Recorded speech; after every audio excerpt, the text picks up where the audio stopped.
Because I got a second present time slot, I've moved some of the content to part 2, and there will be room for discussion at the end and in part 2.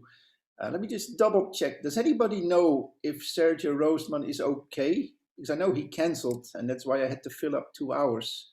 But if somebody knows, let me know in chat how's he doing. He hasn't responded to any messages yet.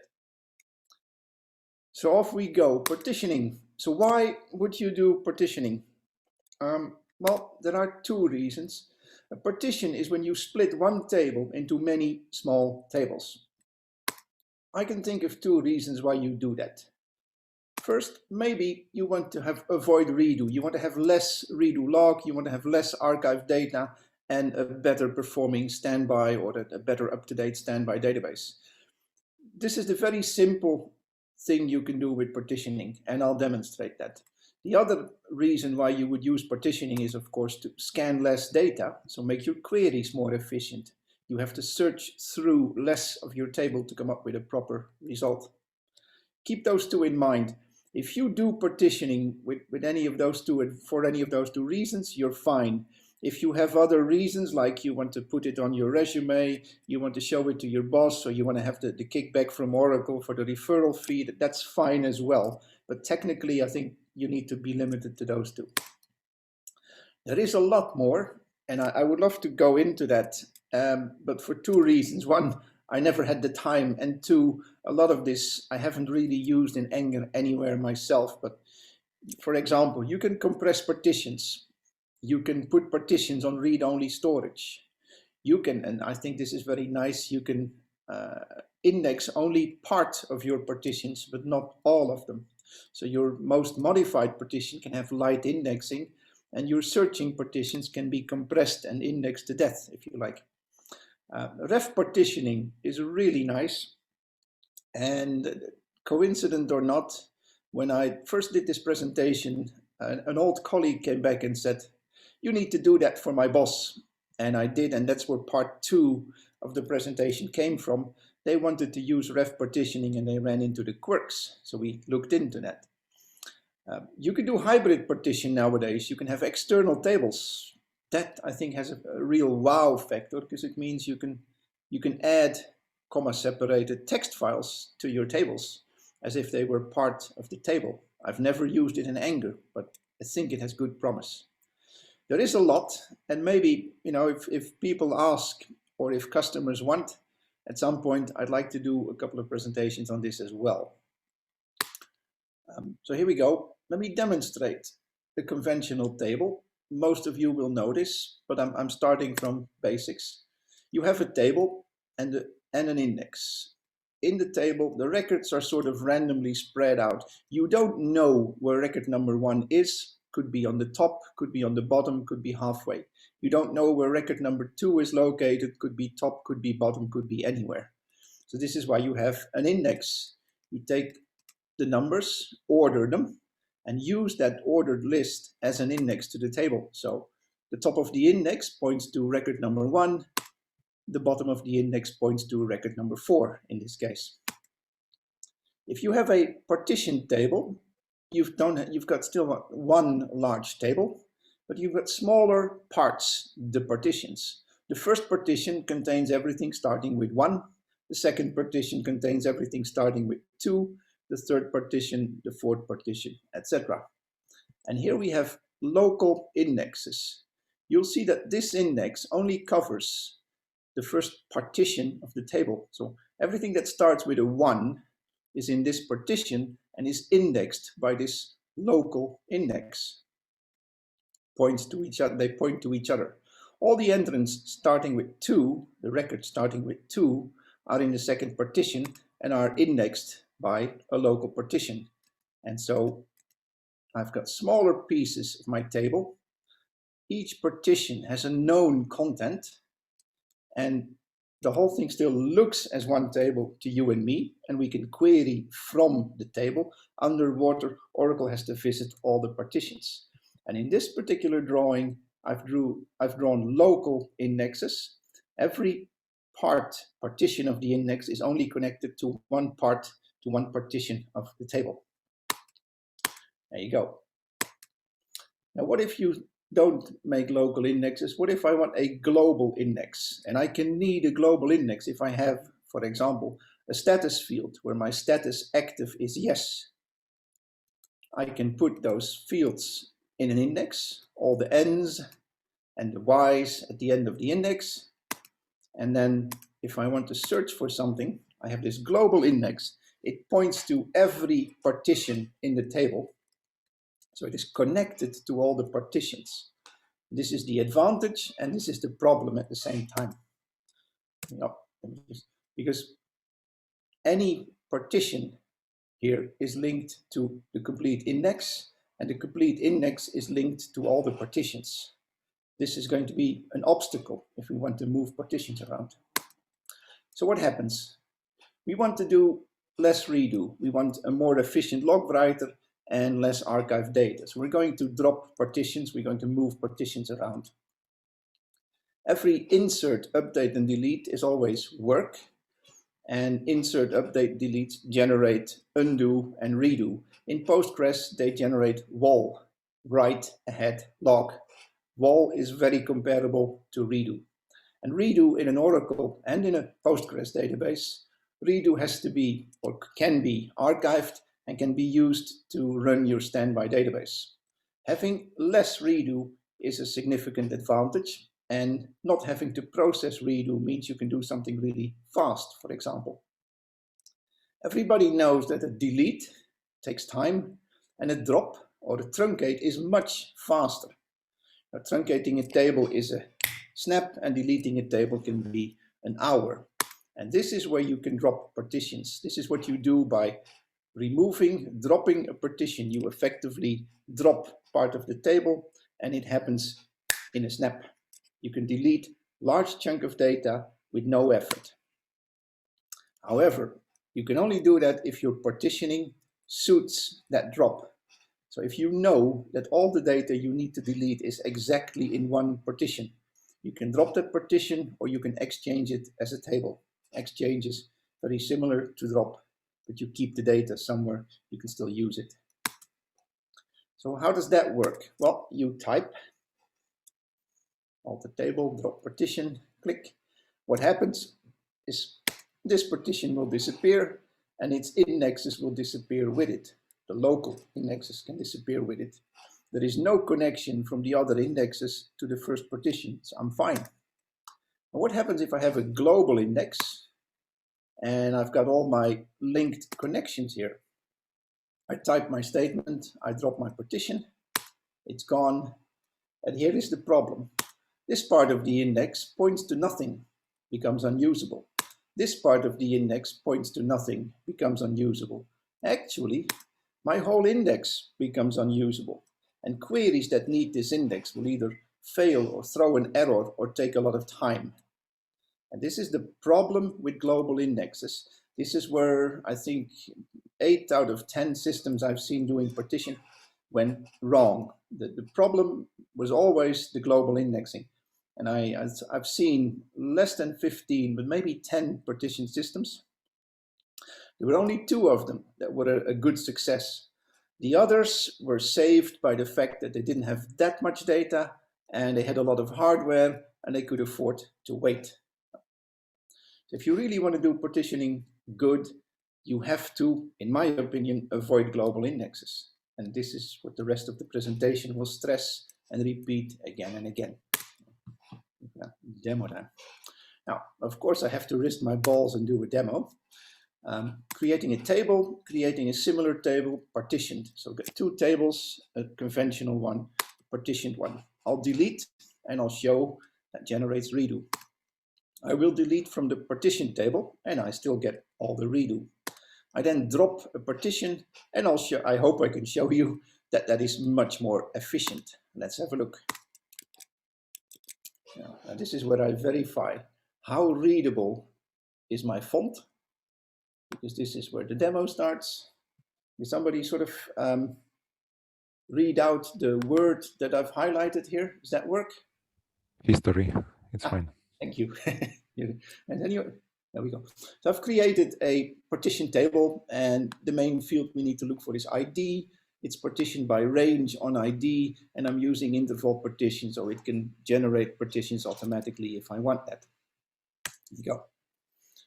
I have to put some constraints on, so I'm putting an index, a unique index on, and I'm using that to define a primary key. Keep the primary key in mind. We'll come back to that in the second presentation. I'm creating an identical table T, conventional, not partition, so just create the table, create the index, add the constraint, I'm fine. Put some data in this case I'm going to put in 40,000 rows, 10,000 rows for each partition, putting that in both the tables. I'm creating a couple of local indexes just for the heck of it. Here's my table. The estimate statistics think it's got 39,000 rows in it. Here's my partition table, and each partition has about 10,000 rows in it. If you count them exactly, you'll see that they are exactly 10,000. And each partition, by the way, has one record with a different status. We can use that in a moment. Now let's drop some data. So what do? We will delete from table T, we'll delete from the partition table PT, and we'll drop a partition. Let's have a look. So delete from T, where ID is blub. Below that, I'm doing so many blocks, and I'm using this much redo. There you go. That's approximately 23 meg of redo. That's nice. So I deleted data, and I generated redo. If I have really small redo files, I actually have a few redo lock switches now. Let's do that from the partition table. Now, delete from partition table, same where clause, almost exactly the same amount of redo, a little bit more, 26 meg of redo, still a lot of work. So if you delete records in a conventional fashion, this is the amount of redo, this is the amount of effort you need to process. And now do the drop. Alter table, drop partition, and I'm dropping PT2 because my delete statement effectively emptied the first partition, so I want a real demo. And by dropping partition 2, if this was a gigabyte size thing, you would notice it doesn't take seconds, it takes a fraction of a second, and it uses 34 kilobytes of redo. So that's almost a factor 1,000 less than my 26 megabyte here. This was really efficient. It works. So we've just seen deleting 10K records from a conventional table, a lot of redo, deleting records from a partition table, effectively deleting the contents of one partition, still a lot of redo, dropping a similar partition, very little redo. Now, question to the audience, what happens if I do this on gigabytes and terabyte size tables? How much time will it take to drop a really large partition? Any ideas out there? In the chat. But I think the main point was made. If you drop a partition, you save on the redo effort, you save on log writer, you save on archiving, and you save on your standby effort. You save time for your users and capacity for your system. On true volumes, this is going to count. And then, of course, we can do this on Postgres, or we can do another Oracle demo. Let's have a look at Postgres, what happens. Are we with me? Anyone? Any votes on Postgres or Oracle? No. Here's my Postgres connection. I'm connected to Postgres, and you can see almost exactly the same table. I'm creating a table, and I'm telling it to partition by range. Now, this is Postgres, so I need to define my partitions sort of manually. This is Postgres version 12, by the way. So to add the partitions to the table, I need to create a table as a partition of and tell it your data is in this range. And the second partition and tell it your data is in this range. Third partition, fourth partition, etc. My partition table is now done, is ready in Postgres. Notice there is no interval partition, so be careful if you insert something outside of the range. Creating a conventional table, similar table, just create a table, don't worry. Inserting into the table 40,000 rows, inserting into the partition table 40,000 rows, generate the statistic, create the index, generate the statistics. There we go. We have a partition table and a conventional table with the same 40,000 rows in them. And by the way, somewhere hidden are 4 records with an active status. That's later. If you want to know what your partitions look like in Postgres, you can't just say select from user partitions, select from user tab partitions. You need to join the Postgres objects in something that looks like this. And then you find that you actually have a parent table with partitions 1, 2, 3, and 4 with a relation type R in there. This took a bit of getting used to. This is the data dictionary for Postgres, and there's sort of a warning in there. It is more complicated, in my opinion, than the Oracle data dictionary, but the information is still there. I have partitions, and I have a relation kind of P and R there. So I've got my 2 tables, my T and my PT. Can I drop a partition? And is that efficient? Let's have a look.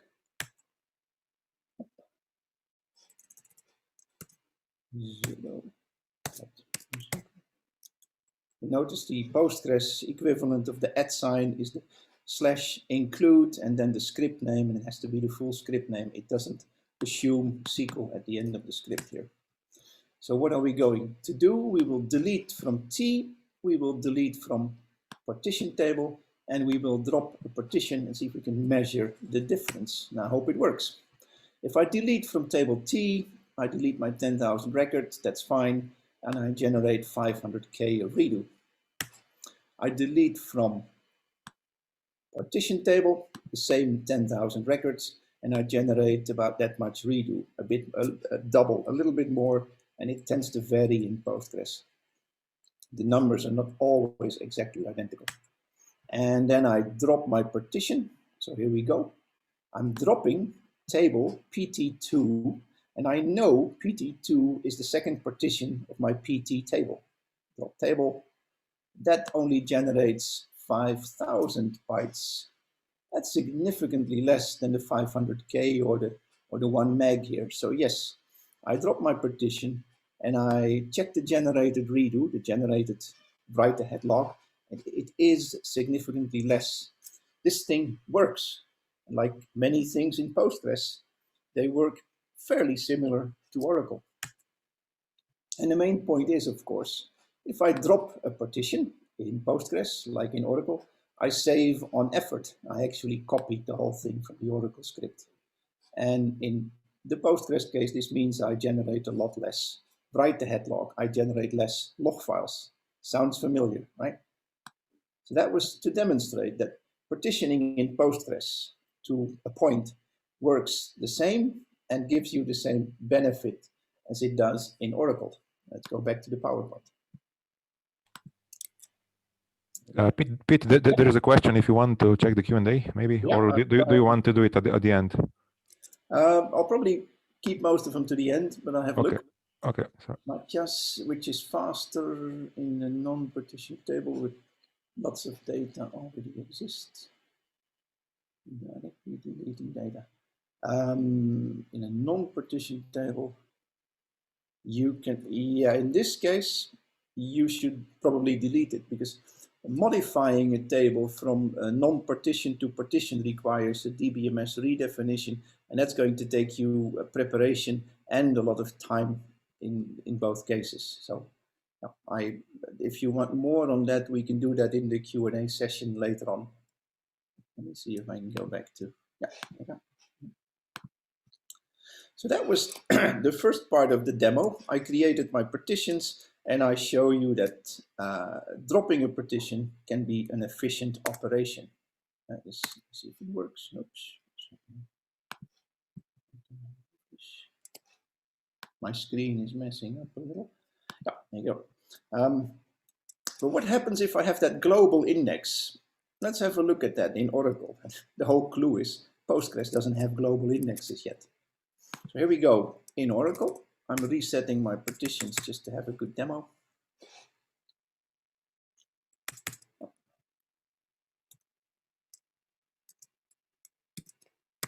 Now remember, I could drop a partition and I had local indexes and everything was fine. Now let's see what happens if I have a global index.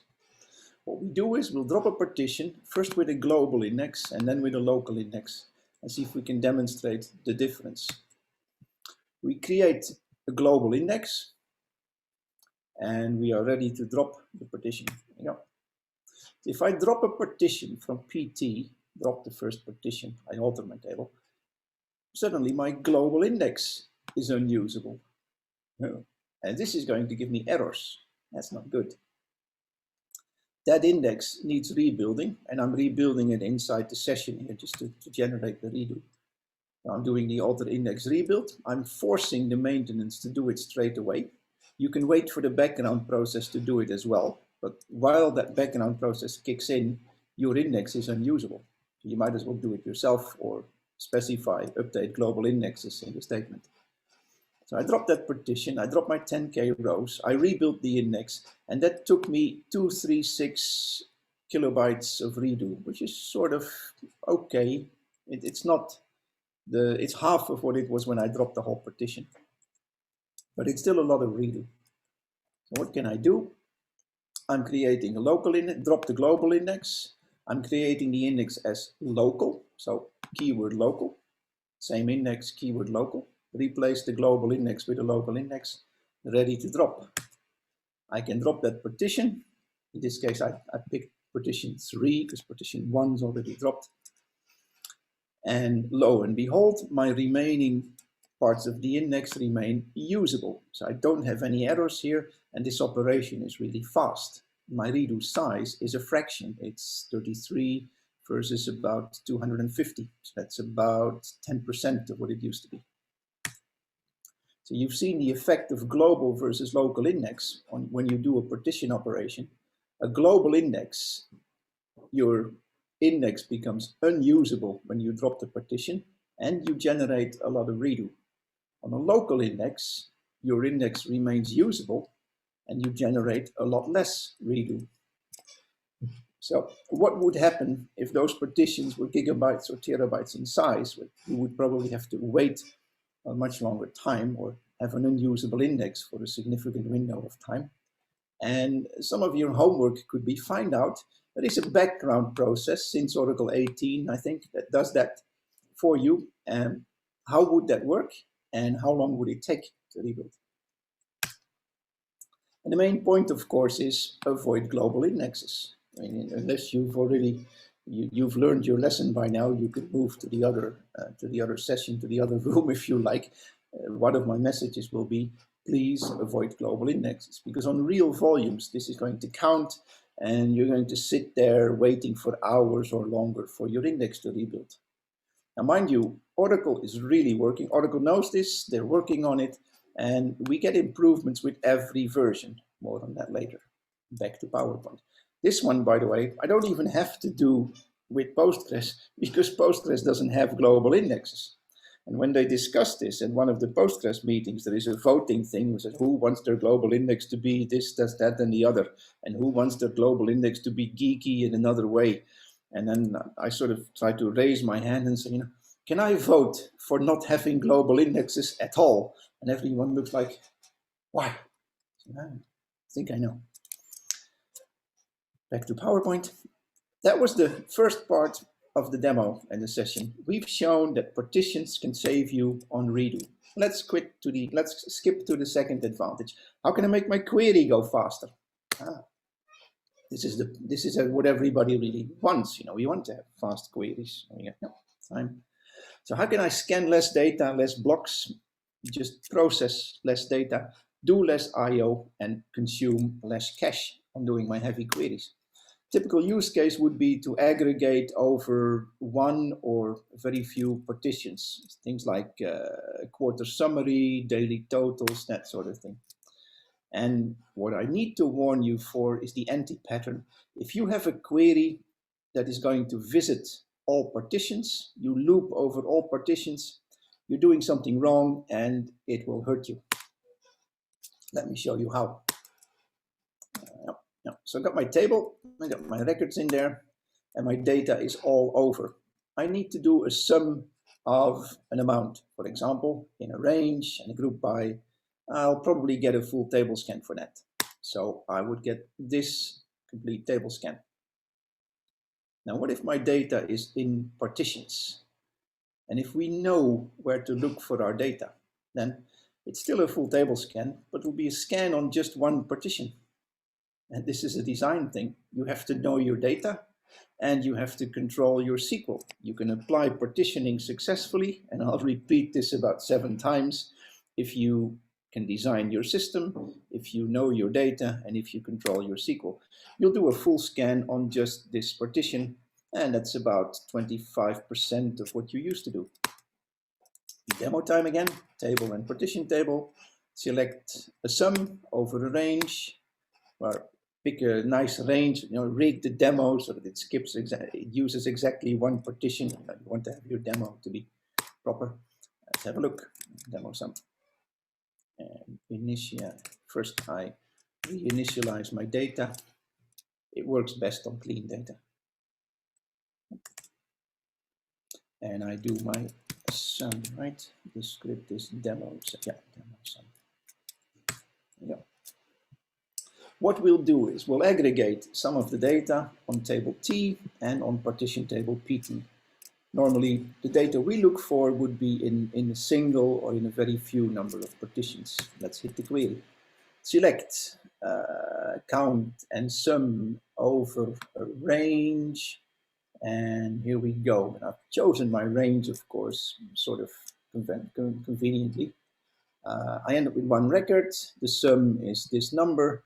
And what does it look like? It did a table access full on the whole table and a group by, and that's it. Let's have a look at the statistic. The cost-based optimizer. I was lucky, by the way. The cost-based optimizer understood that this was my demo and I wanted a full table scan. He could have tried doing an index on this range as well. Now, so let's do it again with statistics. Same query, same result. I've scanned 5,700 blocks, about 6,000 blocks, which is the size of the table. So the effort for this full table scan was 5,700. I looked at the complete table.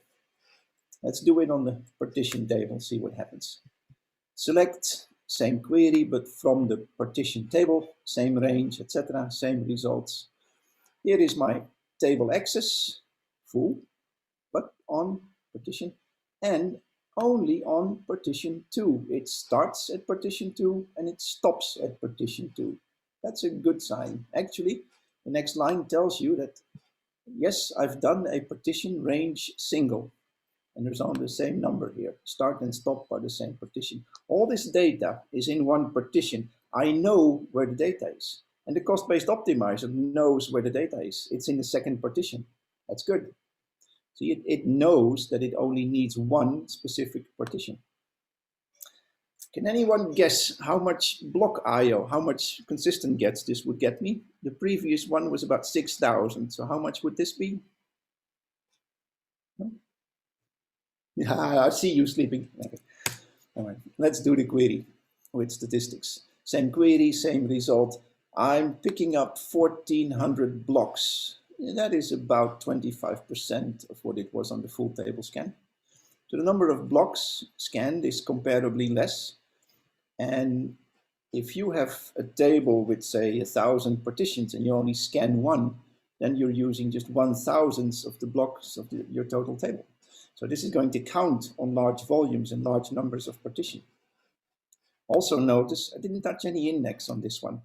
If you do a lot of aggregate queries, you can afford to have invalid or unusable indexes because you're not using the indexes. But that's sort of a side dish. I don't like having unusable indexes. No. So the point is made that if you have the correct queries, you can do partition elimination. You can only look at the partitions you need. That reduces the amount of data you need to search, gives you efficiency. On large volumes, if you have a lot of partitions, this is going to count a lot. And this is why most people think they need partitioning, by the way. Same thing works on Postgres, because this is make it, and we are not linked to Oracle. We can also do the Postgres demo. Let's see if that works. Reinitialize my demo.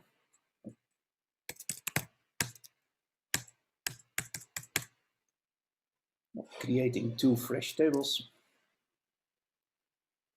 and do the sum. Hope it works. I think I prepared this. There we go. What we will do in Postgres now, we'll aggregate some data on conventional and partition tables. The data would normally be in one partition. You can see I copied the script from Oracle to Postgres and just did some minor changes. Same query, similar query, same result, by the way. We counted 10,000 records. Let's see the explain plan. It looks a bit different in Postgres, but you can probably read it. This is the query plan. I'm having a sequential scan on T. So I'm scanning table T completely, and that takes me 63,000 blocks, or cost of 63,000. So keep that cost number in mind, about 6,000. Not coincidentally the same, probably. Then I'm doing the same thing on my partition table. I'm getting the same result, of course. And I happen to know that this comes out of one particular partition. Let's see what the explain plan thought about that. So it did a filter, it did a sequential scan on partition number 2. And the cost was about 2,100. That's not quite 25% of the original, but it gets close. So in Oracle and in Postgres, the optimizer knows that it needs to scan only one partition. It knows where the data is. Therefore, it has to scan less data. And again, no index was touched in the making of this aggregate. The main point is, in Postgres, partition elimination also works. It reduces the amount of data you need to search. And on large volumes, this is going to count and it's going to help you. That was the whole point. Now, I would normally look at the audience and ask any questions, but I can't see you guys. I'll just move on. We can do specific queries, look for specific records, and then things change a little bit. If I look for something where my ID, where my key value is n, I can easily find that record. I can use the local index on n and find it. If I use for a record or all records where a particular property active is yes, I have to find multiple records and it can be all over the table. I would need a global index, but what about my redo? Could I use a local index, and how is that going to work? This is an anti-pattern. If you look for a value and you cannot specify the partition key in the query, you probably have to go over all partitions, and that's not what you want. Let's have a look. Conventional table, ID is 2, that's easy. That's a key value. You go in, you get 1, 2, 3, 4 hops, and you find your record.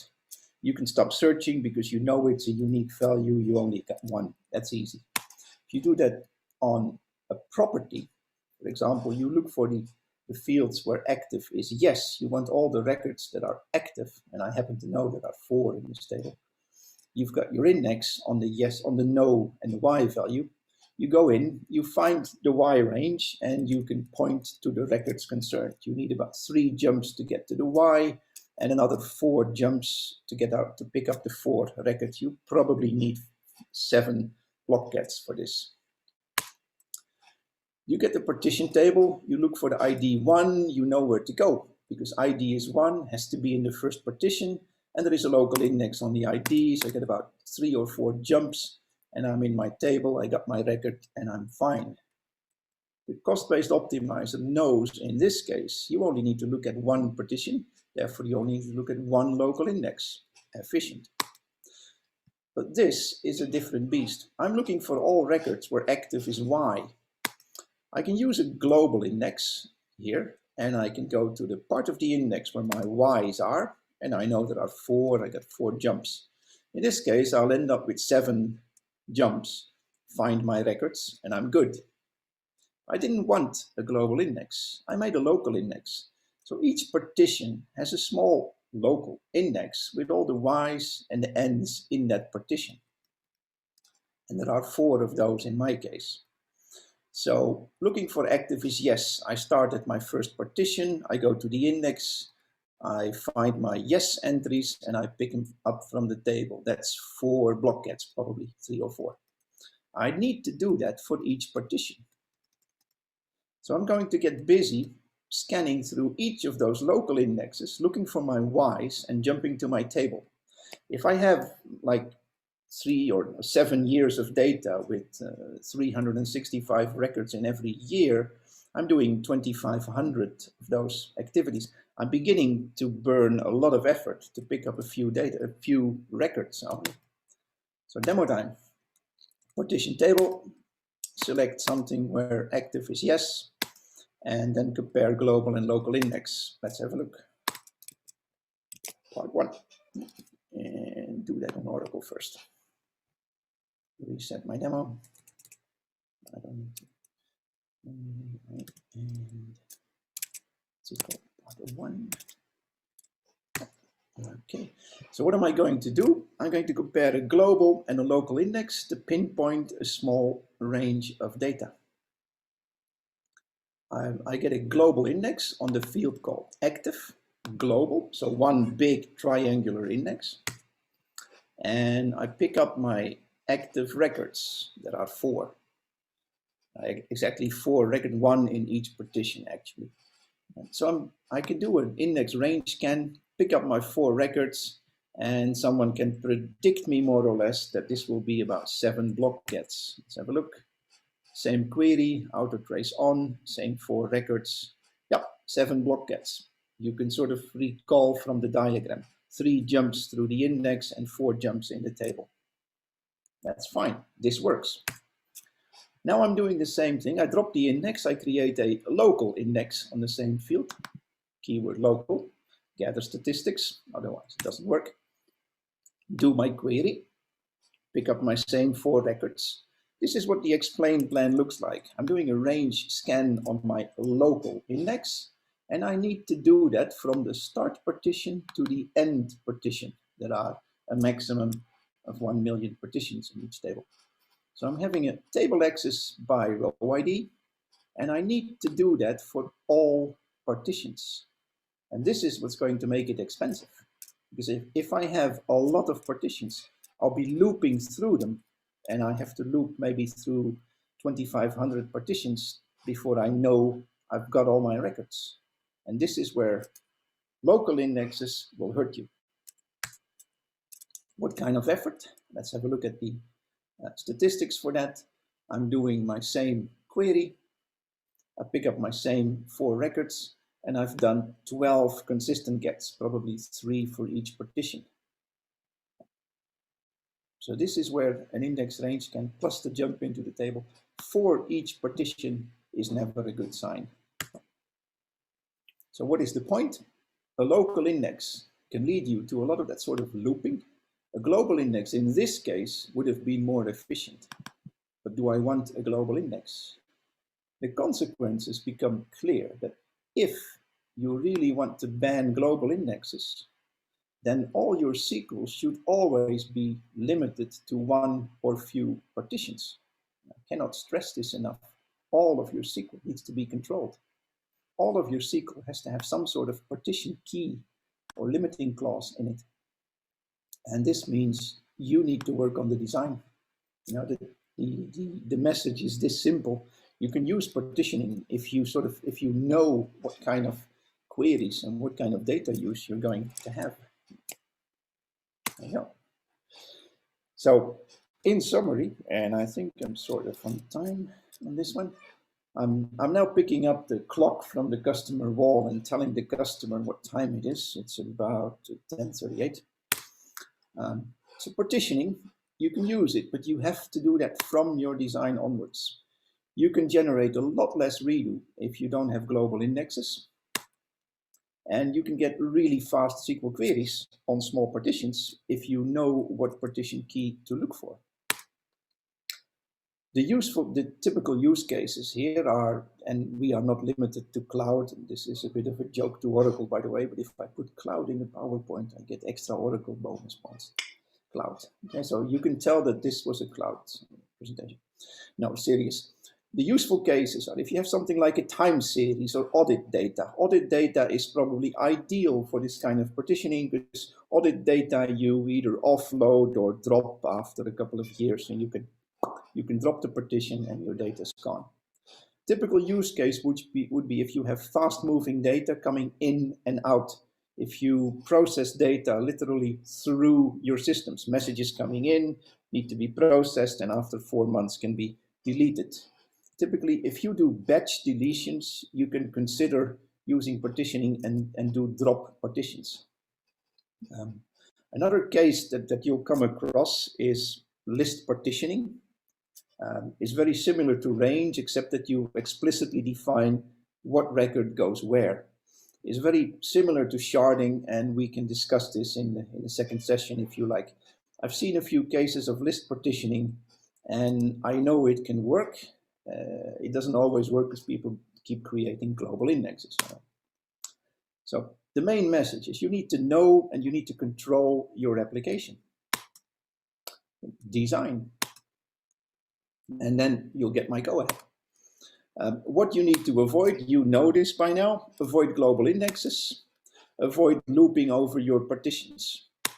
And the consequences, of course, are that all the queries need the partition key somehow.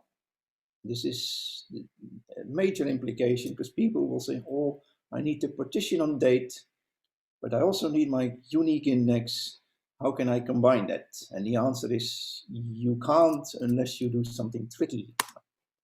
You need an upfront design. Now, there are some interesting times ahead, because Oracle is constantly improving the partitioning, and so is Postgres. I haven't put this to paper, but Oracle really is miles ahead of Postgres on this one. For simple partitioning, Postgres works. For really advanced, clever stuff, Oracle has a 20-year advantage. Oracle started with partitioning in 1998 or so. There are a lot of interesting features. Ref partitioning is the subject of my next presentation. Partial indexing, hybrid partitions. I'd love to use those ones at some point in time. I need a customer and a good use case for it. So now is the Q&A part, and I'm probably running out of time. But from the discussion, and if you have any ideas and questions, you might actually determine what's in my PowerPoint next year. And never take my word for it. Read your own manual and do your own tests, please. You can contact Herman Beer at Oracle. This is his Twitter handle. He's a German guy, and he knows my opinion about partitioning. So don't tell him I sent you, okay? But he's quite approachable. He will probably answer your questions, and you can both learn a little bit from each other. I always say, keep your system as simple as possible, because you have to explain it to your colleagues. In case of doubt, don't do something complicated, but do something simple. Simple Oracle DBA. The German poet who said, simplicity shows the master. That's really my favorite quote. If you Google simplicity shows the master and you add keyword Oracle, you can probably find a couple of my old presentations. Normally, I would now open for question and answer, but and you could shoot me, but not this time. I'm giving control back to Jure, and I might see you on the next occasion. And Jure, whatever you do, save the Q&A and save the chat. I'd like to read that at some point in time. That's about it. Control back to you. Okay, thanks, Piet.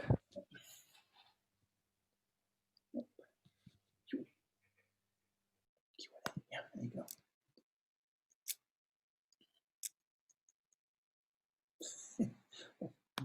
Allow me to put that in Google Translate. Because I do a little bit of Serbo-Croat, but I'm not at all fluent in.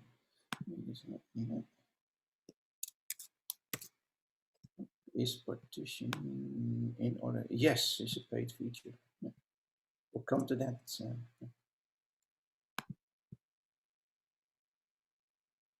Are we there? Normally we would be at the end. The first question is, it's a paid feature. I'm still on audio. Yes, it's very much a paid feature. The problem is Oracle makes a lot of money with this. And it sort of shows you that this feature is probably relevant to a number of very powerful, rich customers. Otherwise, it would have been given away for free, like most of the other stuff by now. But partitioning is an extra paid-for option since 1990 something, and it still is a paid-for option. To me, that tells me that it's probably a useful feature. Any other? It's about composite partitioning. Yeah, composite partitioning. I am very reluctant to do that because it complicates my system. I need to be really convinced that it's going to help me doing parallel query or something like something in that range. I don't think you need composite partitioning to avoid hotspots. The buffer busy weights is not an issue anymore since version 12 or so. So I'm a bit skeptical about composite partitioning. I have a partition table of terabytes and I want to use the same storage. Hybrid column table compression, which should you recommend? 2, yes. That's the Daniel Korosek hybrid partitioning. That really depends on how much what you do with your data. If you only query the data, you could try a hybrid column partition. If you want to modify the data, if you want to be able to use the data as proper tables, I think I would stick to normal partitioning or just conventional table. Yeah.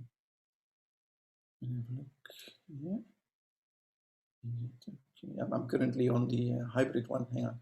Which one would you recommend? I have a license.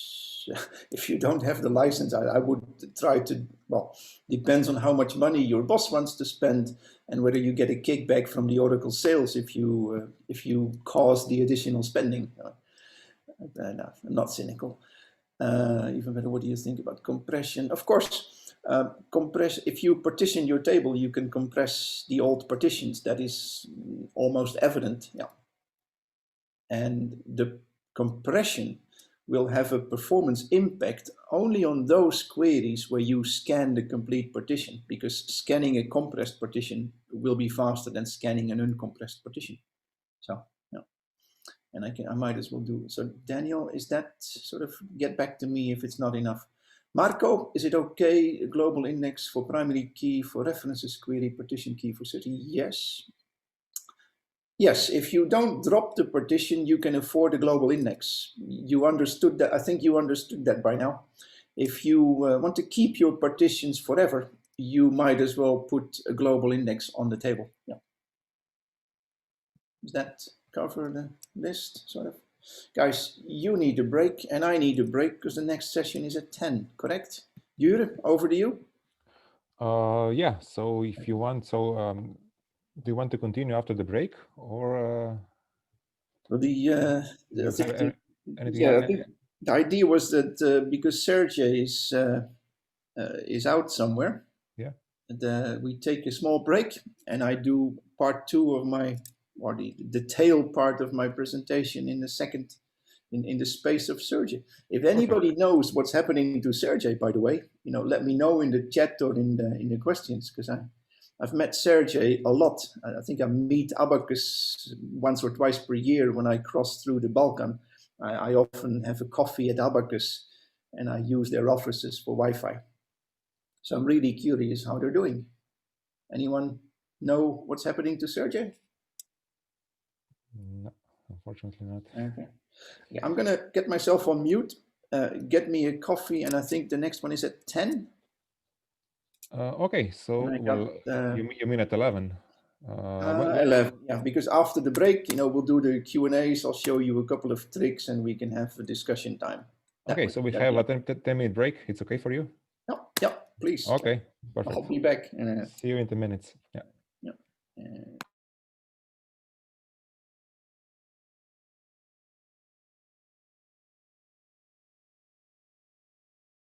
Hey, I'm here. Let me just show you. I did get dressed this morning. I took my shower. I put on a shirt. I had to present. Let me see if I can share my screen. Yep. Share. And you want to see this. Double check. There is now a picture of the PG Day Russia on screen. Correct? Yes. That one, and that is my motorcycle. And that is me somewhere between Skofje Loka and Ziri and Tolmin. And that was my lunch that day, together with the, what is it, the Golden Deer, something gold, your Slovenian beer. Just interested, we have any new people who didn't see the previous session on partitioning? So I'll do a very quick intro, and then I'll go down into my hobby topics on partitioning. This is an improvised session because Sergej Roosman was not available to do his presentation, and so this slot became available, and we sort of decided to use it for the overrun of my way too much content for a 1 hour presentation, so I could do the Postgres part. Anyway. So this presentation is about, first, do we have any questions left from the previous presentation? No, I don't see any. No, people had that. Do we have any audience at all? Is there one? I mean, you just got your nephew to log in and pretend to be listening, or? No, actually, we have 52 attendees. 52? Yeah. Oh, that's quite a lot. Sorry, guys. Okay, I'll do my best. Now, from the first presentation, you probably remember, if you want to do your partitioning properly, you need to think about it from the design stage onward. You probably should avoid global indexes, although if you're very sure you won't delete data ever, you can afford a global index, of course. And it'll only work if your where clause, your query, or your relevant queries can limit themselves to a particular small set of partitions. The partitioning is about not having to go through the whole table, actually. Now this is part 2. This will be Oracle only, and you can sort of quote me on that. Oracle is literally miles ahead of all the other partitioning systems. Postgres is fine for basic partitioning. Oracle has a much more mature partitioning system because it's been there since the late 90s, since Oracle 8 actually. I will show you my particular trick to avoid a global index on a primary key, and I will show you a bit of a quirk in reference partitioning, in ref partitioning. This because, and this is very recent, so this was in the back of my mind to make another PowerPoint presentation on those topics, plus a few others on partitioning. And then an old customer came to me and said, that presentation on partitioning, can you do that for my boss? Because he is using ref partitioning and it doesn't work. And there you go. And of this, of course, we'll have a lot of time for Q&A because I don't have enough content to fill 45 minutes on this one. But let's have a look. Let's start. The first thing is you want a primary key on a table. A table needs a unique primary key, preferably an ID or a number or a GUID. Now, the solution, if you want that partition, so you would need a unique index, you need a unique constraint on the table. And if your partitioning is on date, how are you going to get that? Because partitions are mostly a date thing, audit data, message data coming in by day or date or something. And most partitions, I think 9 out of 10 I've actually seen one that was list partitioned, and that's fine. But all the partitions I've seen so far are on a date value somewhere. And if you partition on the date, you can't have an index on your primary key because you don't want global indexing. You can only have one unique key, and that unique key has to be the partition key. Otherwise, you end up with a global index. So your unique constraint has to be your primary key and has to be your partition key. And if it's a date, it almost has to be a date, right? So did I say you need to think about this before you do the whole key to this is you really need to think about your partitioning from the beginning, from the design stage onwards. Now this was my particular trick at one point. If you have a 64-bit integer, a number, you can take that number and split it into 2 parts. You can have a date part and you can have a sequence part. your date could be the year, the day, the seconds, and then the sequence. So the year is 2020. Today's date will be about, with about 300 days into the year, 280, I think. And the seconds, we are halfway into the day, so we would be about 35,000 seconds somewhere. And the sequence would be a 6-digit number, and you make that sequence cycle at 6 nines, so just before the 1 million limit. You could use the epoch as a date. If you use an epoch number plus 6 digits, you end up with 16 digits. You can use this date. This is my favorite, the year, the day, and the seconds. You end up with 18 digits. You can also do it a little bit more explicitly. You can do the year, month, day, then the hour, minute, and second, and still glue another 6 digits behind it. You end up with 20 digits. If you're thinking, I'm going to use a GUID for the primary key, read the blog by Frank Pachot. A GUID is fine, and it will be used as a document ID in a lot of NoSQL systems.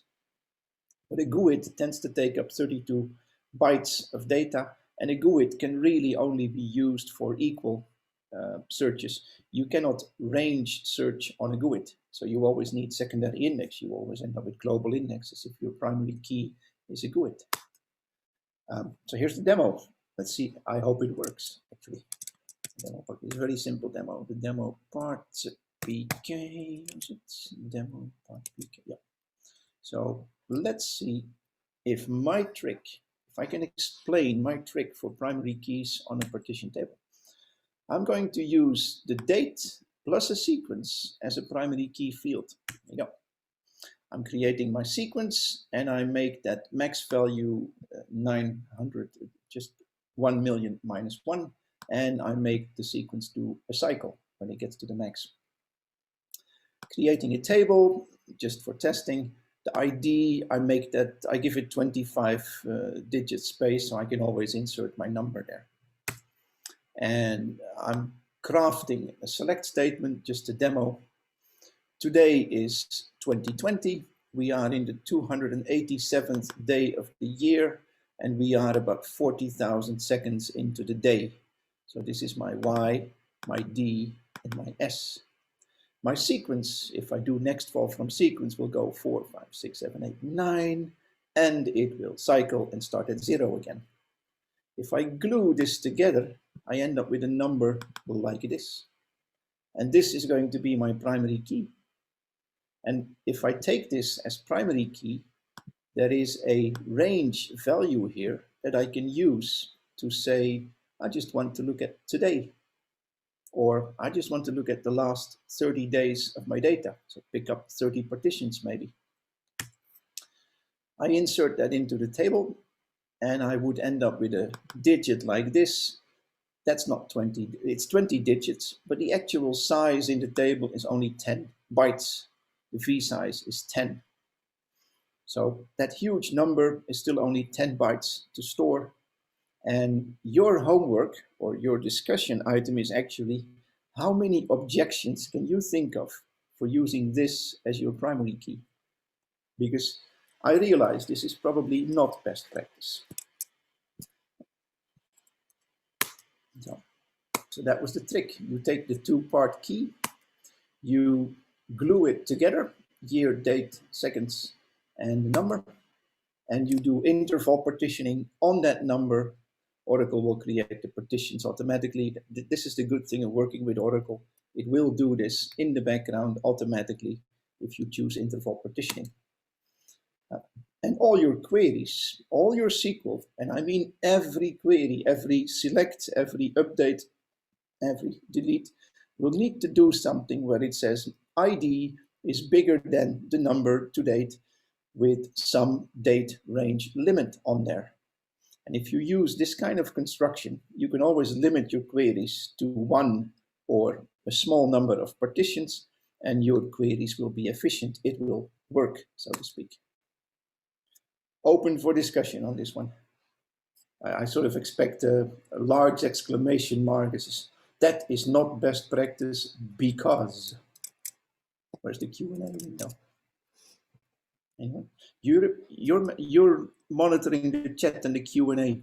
Is anyone pulling my credentials already? Like, you should never do that. Because the most obvious one is you're putting information in a key field, and you probably shouldn't do that. No. Think about it, guys. I suggested this a couple of times, and it's been adopted once, and that system never really made it into production for other reasons. So I would love to try this out on a multi-terabyte size scale at some point in time. Reference partitioning. Now, this came out of an old customer who said, you need to do that presentation for my boss, because he's using ref partitioning and it doesn't work. The case for ref partitioning, the typical use case, if you have a parent with child tables, so you have a document table with a lot of properties below it, and you really don't want to store the document as a JSON anymore, because JSON means you need to use the JSON object and the JSON functions to pick your data carefully from the JSON text all the time. You would much rather have a proper column with constraints and checks and easier indexing. Now, if you're thinking of big data, no SQL, but you want to store it in Oracle, you end up storing big blobs or big JSON documents, and you index those on JSON functions, and that becomes, it's usable, but it can become a bit messy. It is much easier to have a document table with a property table below, and maybe a property grandchild table below that. You're actually going back to the hierarchical data model on that. So I'm not saying it's a very good idea. It happens a lot. People store documents and then they index them on properties. If you store it in an RDBMS, you have all the benefits and you have less of the in JSON stored data stuff. We can discuss this. If you store in proper columns, tables and columns, you probably have a better data quality. You have a better quality assurance because you've got constraints on your columns. It has to be a number. It has to be a proper date. It has to be in a certain range. You could put check constraints on it. You can put relational ref constraints on it. You can have all of that. It's much more difficult and much more overhead to program that in JSON. So I'm very much in favor of storing data in conventional tables, but I know my designers really don't agree. You'll be accused of BDUF, big design up front, and that is not agile. Definitely not agile. And my counter argument, yeah, but you do need some design up front, otherwise you're building into the void. But this is an ongoing discussion. Anyone come across a system that stores documents in JSON or just documents as text? Raise hand. Any hands in the chat? Guys, I would so like to be in front of an audience.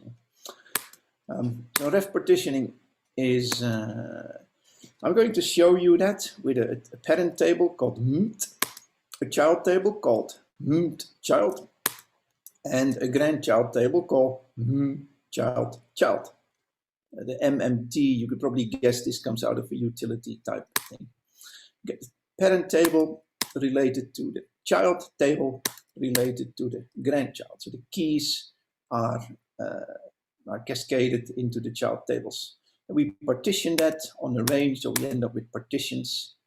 And of course, you can grow that to 1 partition per day or 1 partition per quarter, whichever you like. Let's see if I can demo that. I'm leaving the indexes out of the drawing, by the way, but you can sort of guess. And there's the demo.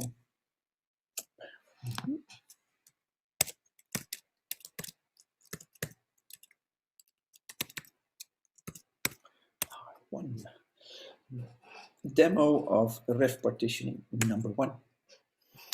What are we going to do? We create a parent table, a child table, and a grandchild table. MMT, child, and child. Let's try. Here's the parent table. Watch the ID and date, and it's partitioned by range on ID, and I'm pre-creating 4 partitions so I can recognize them by name later on.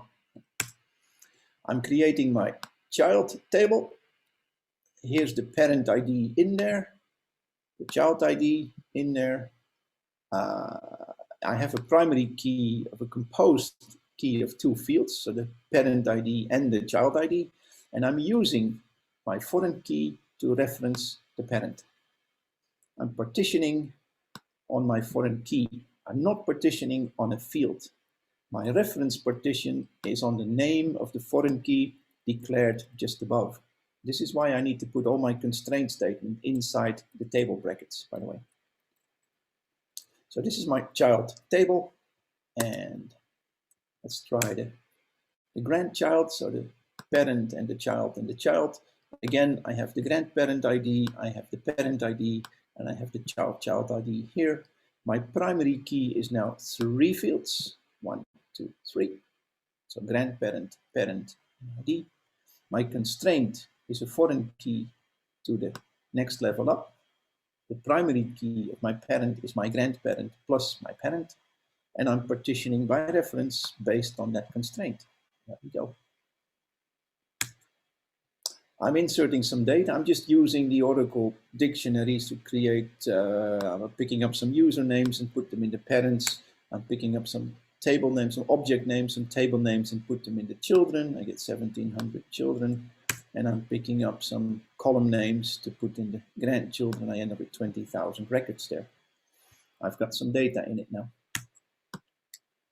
Next is I want to drop the top level partition. Now remember, in the PowerPoint, my ref partitioned, the partitions are drawn horizontally here. So I'm going to drop one of those partitions, a bit like that, So drop the partition, and that should generate, that should go really quick and generate very little redo. So first, I do my altered table, drop my partition. I've chosen to drop the second partition in this case. And lo and behold, my indexes are unusable. And on a significant sized system, I will have minutes or even hours of unusable index. That's not what I wanted, is it? You can verify, by the way, that originally I had 12 partitions. So 3 tables, 4 partitions each, 12 partitions. I dropped 1 partition. I end up with 9 partitions left. So sort of proof that I did drop the parent and the child and the grandchild partition for this data. I did drop the data that I wanted to drop, but I ended up with unusable indexes. Could I have a global index? I got my 3 partitions dropped. The cascade worked as it would have, as I would have expected.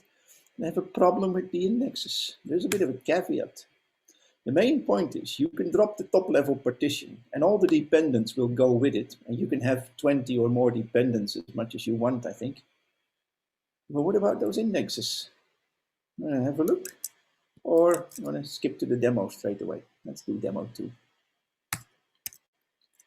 Actually, here's the secret. I could probably show you here. My tables are, yeah. You can of course guess what's happening. Here's the parent table. It's got indexes, or it's got a primary key index, and that index is not partitioned. And this is where it came from. My statement was, here, my statement was create table, etc. Constraint primary key, and this constraint gave me a unique index. That index, to my surprise, to everybody's surprise, was global. I have to add using index local to that. If I do this, it works, and I get a local index. And if I do this on the parent table, my parent table has the local index, and I can drop a partition. It still doesn't get me local indexes on my child tables. So I have to do this for every table I'm using. Let's have a look. Demo part 2. There you go. Again, I will create a parent, a child, and a grandparent. I'm going to create my parent table, and I'm putting in using index local. So far, so good. The child table, same statement, except that I've added using index local. Please give me local indexes. My grandchild, and again, please give me local indexes. That worked so far. Putting some data in, the same insert statements. I'll put this on GitHub, by the way. I've inserted into my child table, get my rows in there. Let's see what happens. I have 3 tables, 4 partitions each. So I have a total of 12 partitions. Let's drop one. Anyone predict, hope what's going to happen? I can do my alter table, drop my parent partition number 2. What about my indexes? Usable, good sign so far. Check my partitions. Yes, I did lose 3 partitions. So my guess is my parent, my child, and my grandchild all lost their relevant partition. 3 partitions dropped. The cascade works as desired, and my local indexes are still usable. So this is the big caveat. If you want to use ref partitioning, you still have to tell Oracle explicitly you want local indexes. Be very careful with those global indexes. This is what went wrong in one particular case where people had a very good use case and said, oh, we're going to use ref partitioning. We're going to store all this data in a hierarchical model and we'll drop it at the end of the month every day. And as demonstrated, you need to test your system and verify it. This particular customer at the end of the first month ran into the drop partition statement and suddenly the system froze for an hour. You don't want that to happen. That was back to the PowerPoint. So ref partitioning, we did the demo. That global index came back to haunt us. So the default indexes, if you're not careful, the default indexes will be global. Always double check that. And the default indexes on the dependent tables will still be global. So double check that. You can use SQL Developer like I did, for example, to check on that. We did the second demo and we noticed that it was fine. Any comments on this?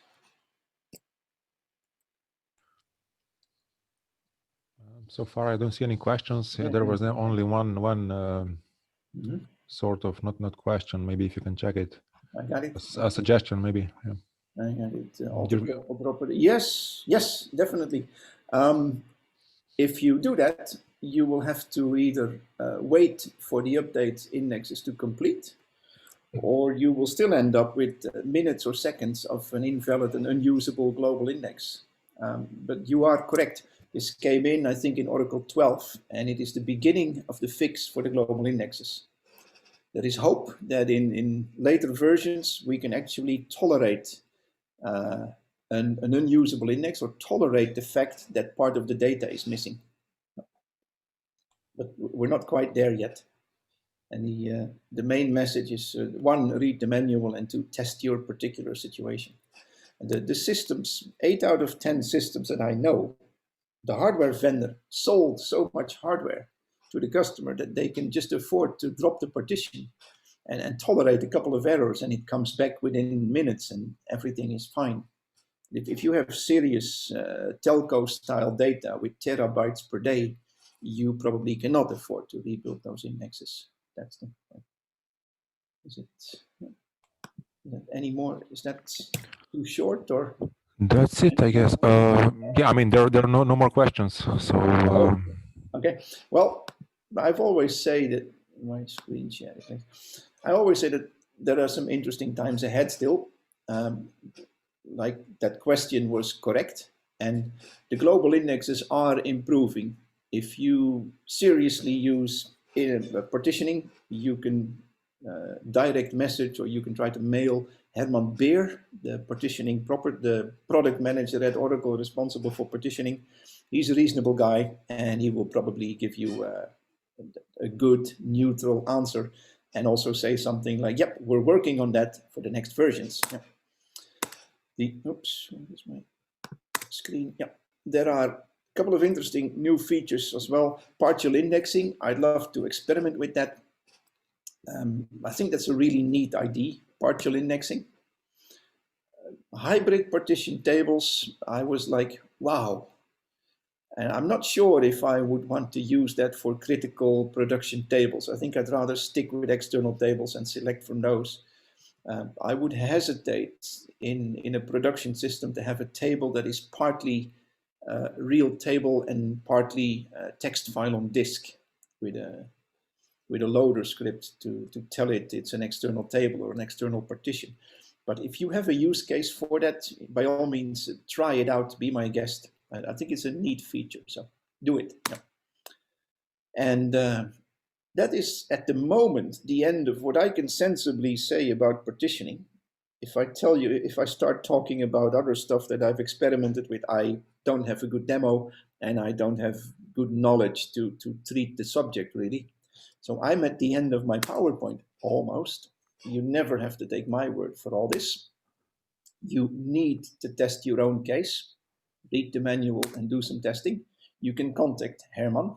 He's German, by the way. If you prefer to mail or speak German, he's fine with that. I always say if it has to be so simple that I can explain it to my colleagues and even to my other colleagues, simple article EVA, Twitter handle, limitation shows the master. Don't do anything stupid. Just keep it simple. Questions? This is where I really open up for questions. Everyone is already on coffee and drinks and what have you.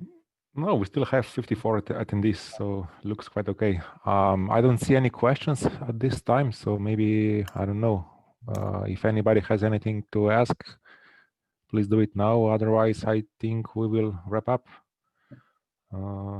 Does anyone know what happened to Sergey? No answer on that one yet. I don't, unfortunately. And I really miss the audience part on these virtual presentations, because it is much easier to talk to someone after the presentation over coffee than it is when you sit behind a screen. That's a Romanian road in the background, by the way. Yeah, let's hope next year it will be better. Oh, yeah. Even this year, that picture of the Cevapcici was taken in Zagreb, guys. The COVID doesn't really stop you from traveling if you make a big effort. But then again, someone will say, "Oh, that's really dangerous." Yeah, I know. You can. I always make this. Everyone, you can. I think you guys now see the bullet hole in the speaker. That is always my final parting shot. I think you now end up in the. Sorry. Using Zoom and PowerPoint at the same time seriously messes up your. Yeah, okay, fine. No. I'm done. I thank you guys for listening to me.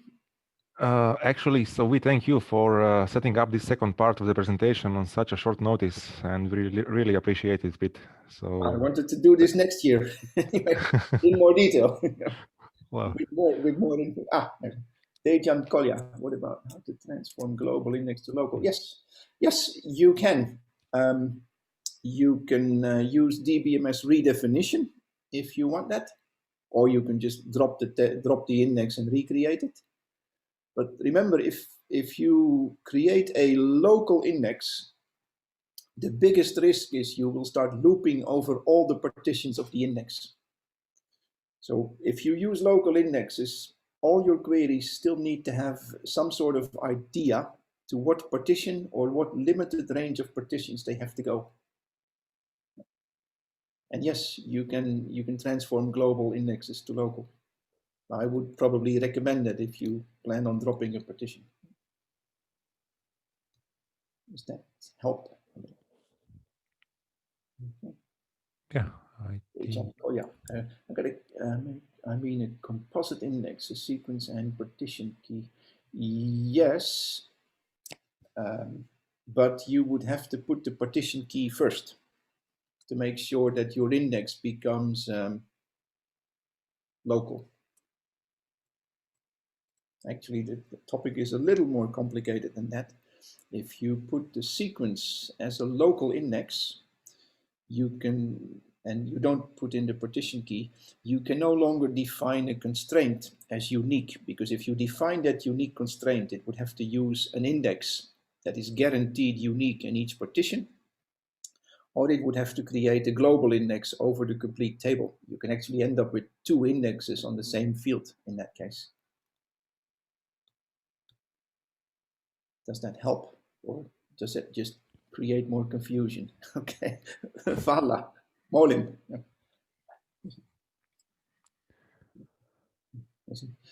I've lost most of my Serbo-Croat and Slovenian, but when you say Vala, I can answer Molim, right? And then someone else says Prosim. Prosim, yeah.